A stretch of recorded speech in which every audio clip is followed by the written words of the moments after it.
welcome to Learn to Live Stress-Free. This is Christine Wright with Dr. Robert Wright, Jr. of www.stressfreenow.info. Our featured guest today is Ted Moreno, speaking on moving from limitation to possibility. Ted is a hypnotherapist, success performance coach, published author, educator, and speaker with over 15 years of mastery in the art of motivating people to take action. Ted is passionate about helping his clients release limiting beliefs and behaviors so they can reach their personal and professional goals. He is also on staff as an instructor at the Hypnosis Motivation Institute. Ted is the author of The Ultimate Guide to Letting Go of Negativity and Fear and Loving Life. He writes a weekly blog, Ted's Tips for Transformation, at www.tedmoreno.com/blog. He gives lectures and workshops on hypnosis, motivation, and goal achievement, and has taught self-hypnosis classes at Pasadena City College since 2009. Ted Moreno has a deep belief in the unlimited possibility of each person to create a life of mastery, fulfillment, and authenticity. His conviction is that if you change your mind, you will change your life. Ted is not only a colleague, but a coaching client, and we are very pleased to have him on our show. Hi, Ted. Welcome. Thank you. Thank you for having me. Yes, Ted, it's a pleasure to have you grace our audience with your presence today. Pleasure's all mine. Okay, Ted, could you please tell us about yourself and what led you to do the work that you're currently doing? Okay. To make a long story short, I was guided to do what I'm doing by my own personal challenges, which included not feeling very good about myself, low self-esteem, low motivation, and real serious lack of direction. I didn't see anything out there that I wanted to do. I didn't see anybody that I really admired. I didn't want to do what my parents were doing. And then I had an opportunity for growth, if you want to call that, when a relationship that I was in fell apart in 1990. And that kind of led me to my own personal development path. I had to look at how I reacted to this failed relationship. I had to ask myself, why am I so broken up about this? So I started reading books and embarking on my own path of not only personal development but spirituality. And through many twists and turns and dead ends, I ended up meeting somebody that was a hypnotherapist that pointed me in the right direction. And so I, in 2003, enrolled in the Hypnosis Motivation Institute, which was the first accredited college of hypnotherapy in the nation. So here I am in private practice 10 years later. For the first time, I can say I love my job. Wow, that's an amazing story, Ted. I'm sure, many people in our audience could relate to the issue that you mentioned in terms of breakup and falling really hard. Could you just talk briefly about what or how the hypnosis, when you work with a client, how, if they have a situation, a tough situation like you described where they've fallen apart or fallen off the cliff due to crashing and burning in a relationship, how can the tools that you bring to bear assist them to becoming more whole and healing? That's a great question, and I think the very first thing that we need to address is that people have a tendency to make that mean something about them other than the fact that they're just human having a human experience. So when things that we do don't work out or don't work out the way we want them to, there's a tendency to say, oh, well, there's something wrong with me, or I'm a failure or a loser, or there's all this shame that can be wrapped up in the conversation about what happened. And so I think the first thing that I help people do is to see, hey, this is what it means to have a human experience. These things happen, and although they're painful and certainly not pleasant, we all have the ability to move through them and to gain wisdom, experience, and learning, and then make better decisions in the future. So I do help people to try to see with a little more detachment their experience and to make powerful decisions about that experience that will aid them in moving forward a little bit more powerfully. What the hypnosis provides for them is, number one, kind of a releasing and venting of all these kind of very strong emotions that build up, but also gives them an opportunity to create new beliefs that are going to be more helpful in the future, and they're going to keep them from making bad decisions that may have contributed to the, to the crash and burn situation. Does that make sense? Yeah, Ted. In fact, when you were talking, I just want to piggyback on something that you said. What it made me think about this issue of when something happens and it unexpectedly and doesn't go our way, that this tendency that a person could have to berate themselves or to use negative self-talk that's unhelpful. And so could you just briefly talk about how you use hypnosis as a tool to address negative self-talk when, for example, a person plays tennis and they hit a bad shot, or they're driving on the highway and they miss the exit, and then they start talking about, I always do this, I always do that. So I imagine that you're able to help people with the negative self-talk. Could you explain how hypnosis is used in that way to make people's lives better? Absolutely. I first help them to identify the negative self-talk, which is based on erroneous beliefs. So I help them to see clearly that it's the conversation that they're having that is in part creating the problem. I also help them to see clearly that their focus, what they're focusing on, rather than going, how can I avoid, missing that off-ramp the next time? They're like, I'm such an idiot. Well, the focus is, on the mistake as opposed to the solution. So what we do with hypnosis is we can begin to get their minds more familiar with another way of seeing situations, as well as another way of talking about them, or another way of thinking about them. Okay, so, the subconscious mind, which by some estimates makes up 88 to 90% of the mind, is where all those, associations are stored. So if somebody is moving into their adult life with, associations from childhood where they berate themselves or negative self-talk as a habit, then we can use the power of suggestion under hypnosis to begin to change that up. So I help people identify new language. So in other words, what would be more helpful for you to say to yourself in regards to missing your off-ramp or a mistake that you made? What can you say about that that's going to support you or help you feel the feelings that you want to feel? And how can we make that a new habit now? How can we make that a new way of thinking?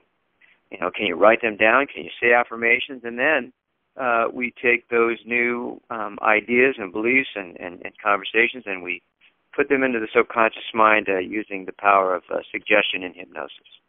Wow, that's great. That's a great explanation, Ted. The thing that occurs to me is that when some people hear the word hypnosis, it terrifies them because they may not understand what it is and how it is used for healing and how hypnosis can actually improve your life. Can you define hypnosis for our audience and explain exactly what being in a trance is like, and also why individuals should not be afraid of using hypnosis and self-hypnosis for self-improvement? Okay, well, the definition of hypnosis, there are many definitions, but I think the simplest definition is it's a state of heightened suggestibility and focused concentration. So that definition, I think, infers the fact that we're in those kind of states all the time, okay? So helping people to understand that hypnosis is a natural state that we go into sometimes several times a day, and that all hypnosis is self-hypnosis. So it's simply how we learn. When we are suggestible, for instance, when we go see a movie, we believe that everything we're seeing on this flat screen is actually happening and is actually real, to the point that it makes us feel a particular way or think a certain way. And that's a form of hypnosis, watching a movie. We become hypnotized by images on a screen. Helping people to understand that our life is the same way. We're hypnotized by the variety of phenomena that pass through our experience. If we can step back and understand how we're hypnotized by that, and that we are subject to hypnotic modalities such as the news or advertising or programming from childhood, then we can begin to see how this can be a very effective tool to learn how to be or what to do in ways that create a sense of power or motivation for us. So, for instance, when somebody says, when they're getting ready to take something on, let's say they're getting ready to get up and make a presentation, and they take some time to sit there and convince themselves, I can do this, I know I can do this, I'm going to be good, I'm going to get up there, I'm going to give a great speech. I mean, that is a form of self-hypnosis, which is a combination of language, thoughts, feelings, emotions, all pointing the mind in the direction that we want the mind to go. So, if you've ever missed your off-ramp on a freeway, that's a trance state. So you know that when you're in a trance, you're awake, you're aware, you're going to hear everything that's being said, and there's no way that anybody can make you do anything you don't want to do. So that's all kind of part of the misperception of hypnosis. It's a very relaxing state, whether we do it to ourselves or whether, quote-unquote, somebody does it to us, and it can be a very powerful way of directing our minds in the direction that we want them to go. Well, Ted, thank you for that. And as I was listening to your answer, I was chuckling slightly because you made me, when you mentioned the thing about watching images on the movie screen, it took me back in time to when I was a kid. My stepmother was a very strict disciplinarian, and she did not seem to find humor in the fact that children like to watch television, especially on Saturday, the cartoons. And sure. So I remember, and we were severely discouraged from watching TV after school before we did our homework. So that's another story. But what you said, what it made me think of is that there would be times my brothers and I would be sitting in front of the TV watching some program, maybe Mighty Mouse or Courageous Cat or Superman, right. And we were drawn into the picture, and she would be calling us, saying, did you clean the bathroom? Did you clean the toilet or whatever? And she would come down and she would be enraged because he said, you're tuning me out. You can't hear me. And then click, she would turn the TV off, and she says, you've been in a trance, right? Well, she was... So I was chuckling because I was thinking about how enjoyable, we were kids, we were watching cartoons, we were watching Superman, and so that was... in a trance. That was that we were in a trance, and it was actually a lot of fun. So it's a fun trance, yeah. Yeah. So Ted, in your book, you cover an ancient stress relief technique that has worked for thousands of years. Can you share this technique with our audience? Yes, I can. That technique is known by two names. The more popular name is meditation. The more frequently used name right now is mindfulness. Okay, so mindfulness is a good name because it basically describes what we're doing when we meditate, which is we're kind of being full of what's going on in our mind. So when we meditate or when we practice mindfulness, we practice simply being present to our own process of living. And what I mean by that is we sit, although meditation may not involve sitting, it may involve walking or, doing anything. Anything can be a meditation, but it allows us to have full presence into what we're doing in this present moment. Now, if you're sitting, not moving, you might say, well, you're not doing anything. But in fact, our mind is always doing something. It's always evaluating, remembering, projecting into the future. Meditation gives us an opportunity to see that process and to get some detachment from it so that it no longer controls us. So an example of that would be I sit down, I close my eyes, I take some deep breaths, and all of a sudden I think about what I'm going to do tomorrow, okay, which is kind of like it's a projection, it's a fiction. Tomorrow hasn't come. At that point I can say, wait a second, I don't need to think about what I'm going to do tomorrow. That's not why I'm sitting here. I bring my mind back to my breathing, Then I might think, remember what that person did yesterday. Then I can once again say the same thing. Wait a second, I don't really need to think about that. I can just go back to being here now. So this is why they call it a practice, because the more we do it, the better we get. But the result is we begin to have a peace of mind because our mind is no longer being drawn away by the myriad of distractions, of phenomenon that we call our life and what happens in our life. We're able to kind of remain rooted in the stillness that we always carry around with us.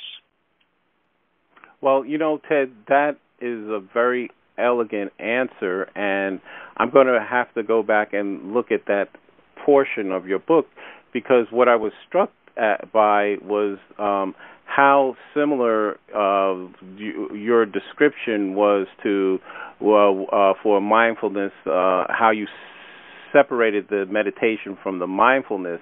In fact, many people are doing mindfulness meditation.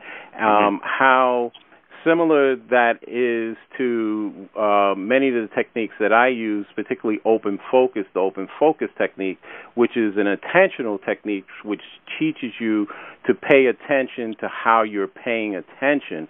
And right. So I actually, in my dissertation study, did a comparison of open focus to ordinary meditative techniques. However, I did not do it specifically contrasted with a mindfulness meditation. And so that the mindfulness meditation is a little bit different in the sense that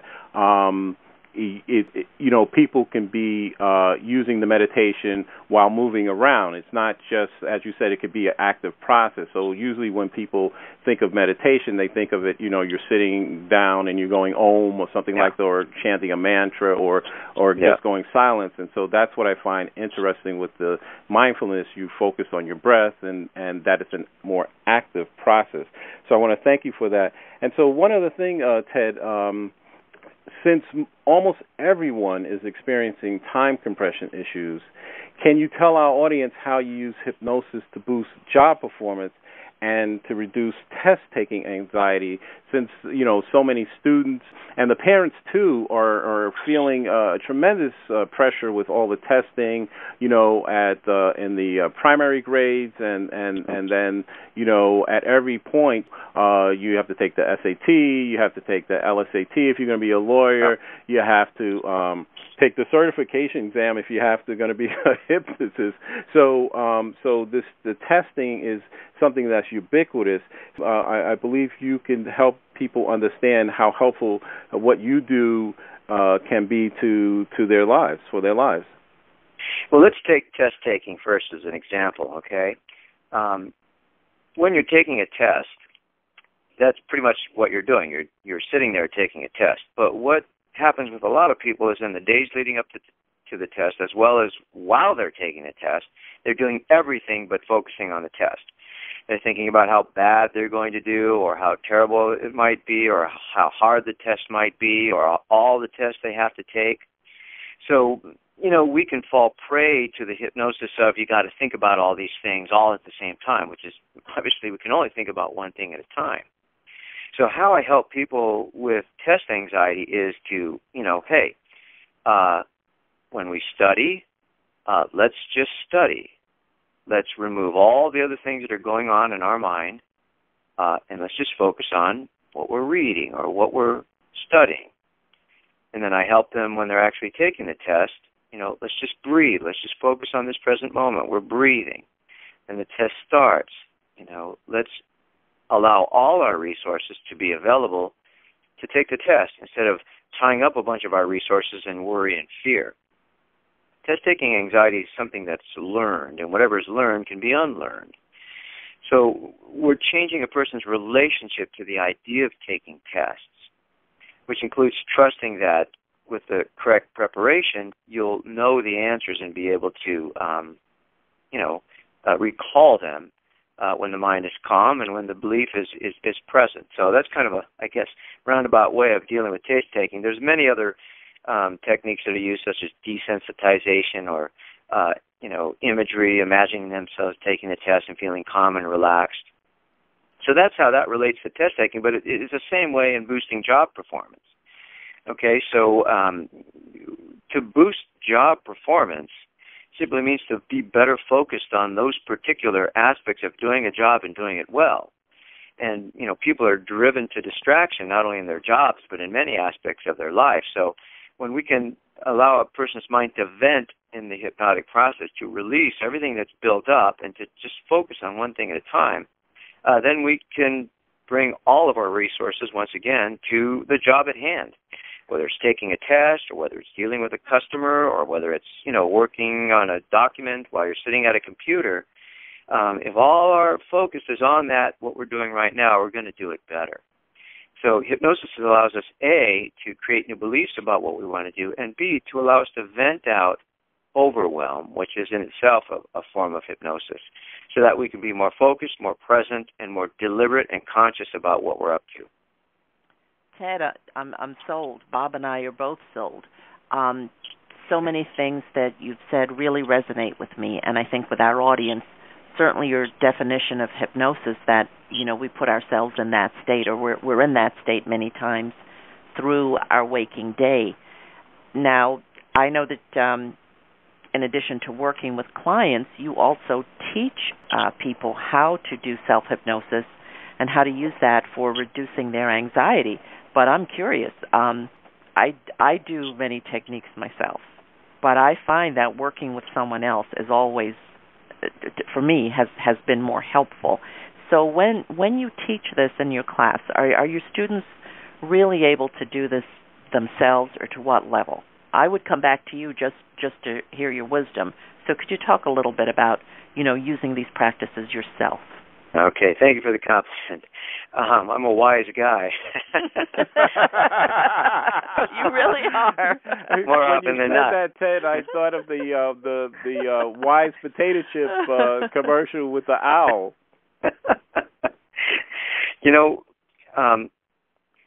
All of our problems are self-created. And sometimes it's difficult to see that.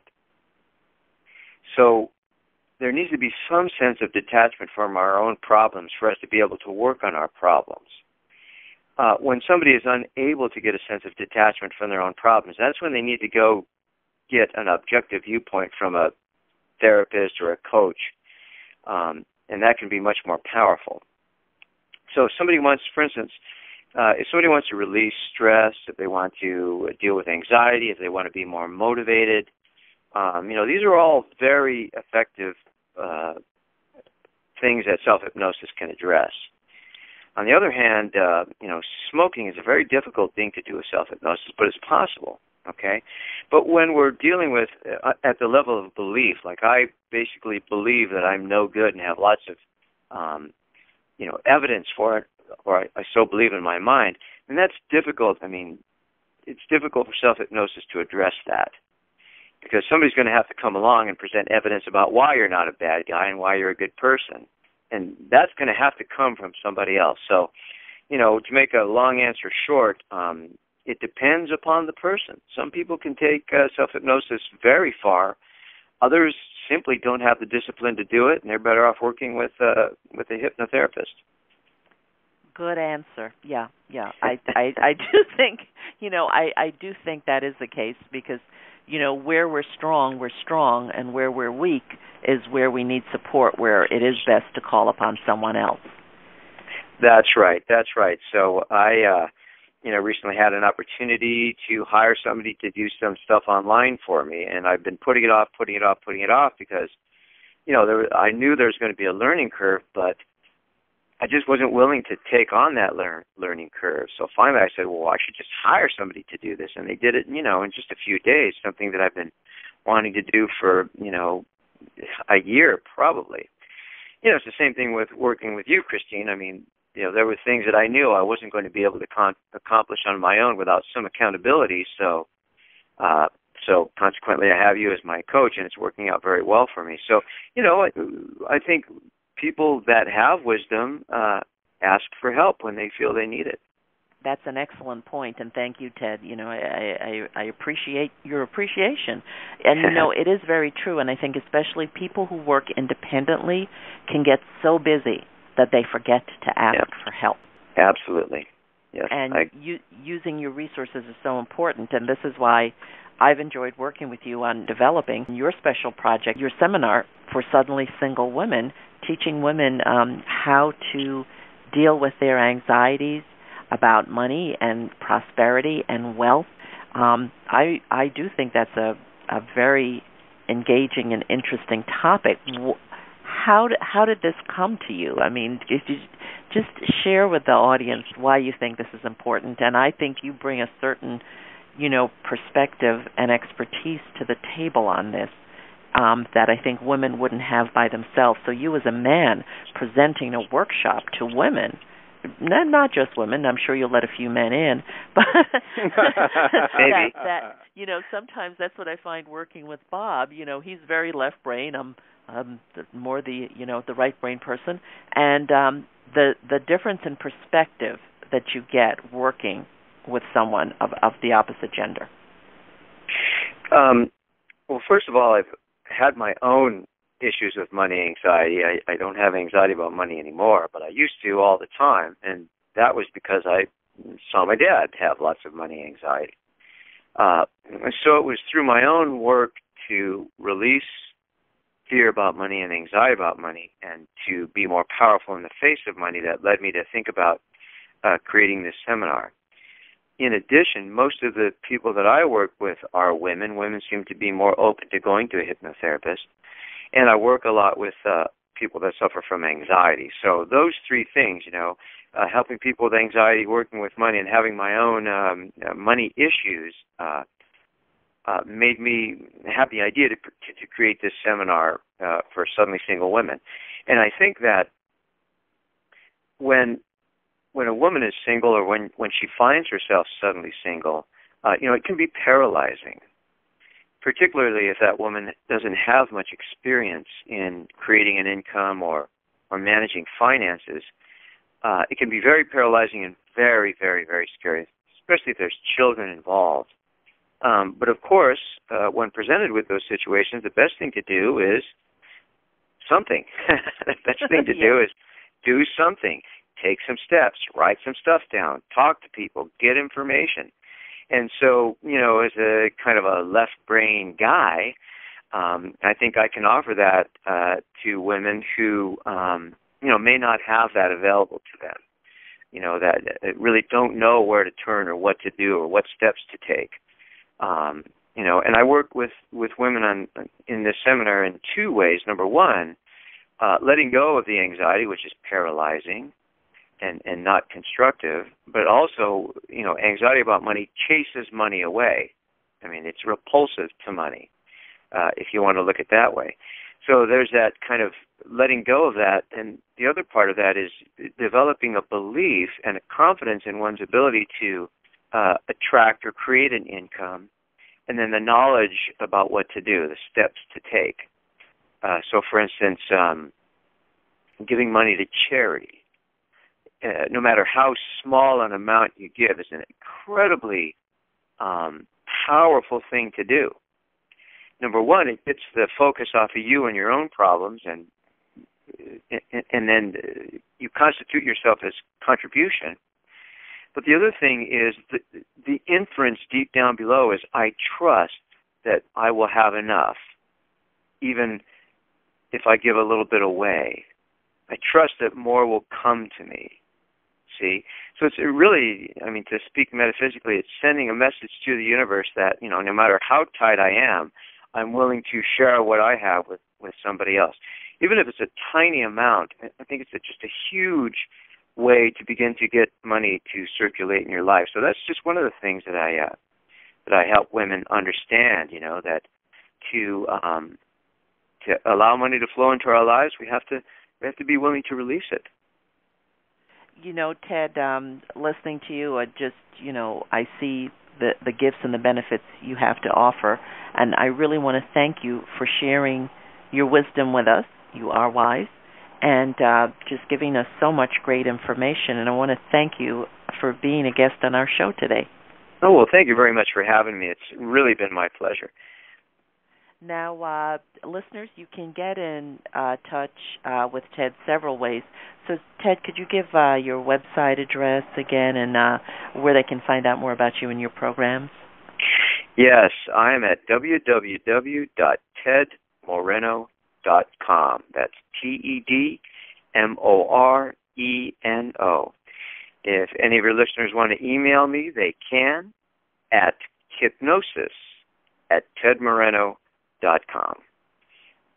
Wonderful. Thank you so much. So again, please drop Ted an email or check out his website, and his email address is hypnosis, hypnosis,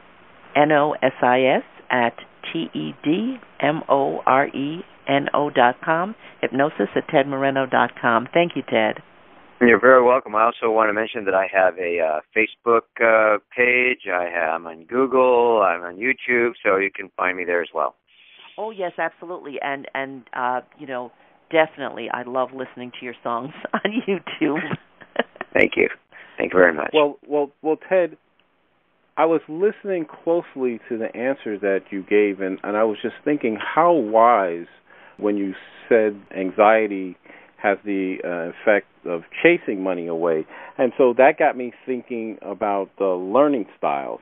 And so, as you know, in NLP and in other areas, that the learning style, whether a person is auditory, visual, or kinesthetic, or auditory digital, their primary representational style has a big impact in terms of whether or not outgoing communication gets received as intended or meaning, and then incoming communication is received as intended. And so, Christine and I communicate very, very well, but when we are working very hard and get into a place where we're tired, and then I believe, we go to our default representational style. In my case, I'm high auditory, and then she's auditory digital. And although those may sound similar, I can assure you they're not. They're not. So here's my question about that, Ted. In terms of how you work with clients, in terms of getting results, do you work the same way, or do you work differently and customize for people when they come into you, if a person is visual versus auditory, kinesthetic, or auditory digital? And I ask that because I know, most of the things in the marketplace assume that a person is visual, but a non-visual person doesn't see pictures, or like in NLP with the anchoring, they assume that the person can anchor themselves kinesthetically, and they may not be able to. So I'm wondering whether or not, with your expertise, you deal with the representational style a client may present in terms of making the hypnosis more effective for them. Absolutely. That's an essential part of it. And the customization is not only insofar as the representational systems, but it extends to other ways of communicating with clients as well. So, my job is to really be in their model of the world and to talk to them the way they need to be talked to use the images that they feel comfortable with, and to address their representational systems in a way that works for them. So, it's all about really working with a client in their model of the world. Well, Ted, thank you for that. You certainly answered that question, and being, the key is figuring out, and that's why your type of expertise is very important. Knowing, if you're talking to an auditory person, it's helpful to use auditory words. If you're talking to someone that's kinesthetic, and if you use certain phrases, it may be like rubbing the cat's fur the wrong way, and so that's very helpful. Well, I see, Ted, that wise guest that you are, wise expert guest that you are, you'll definitely have to come back to speak representational styles for a full show. I would love to. Yeah, great. So, Ted, what final thoughts or key idea would you like our audience to take away from today's broadcast? That's a good question. I get asked that question a lot. And I used to answer that question differently, even up until a couple of years ago. But now what I believe is that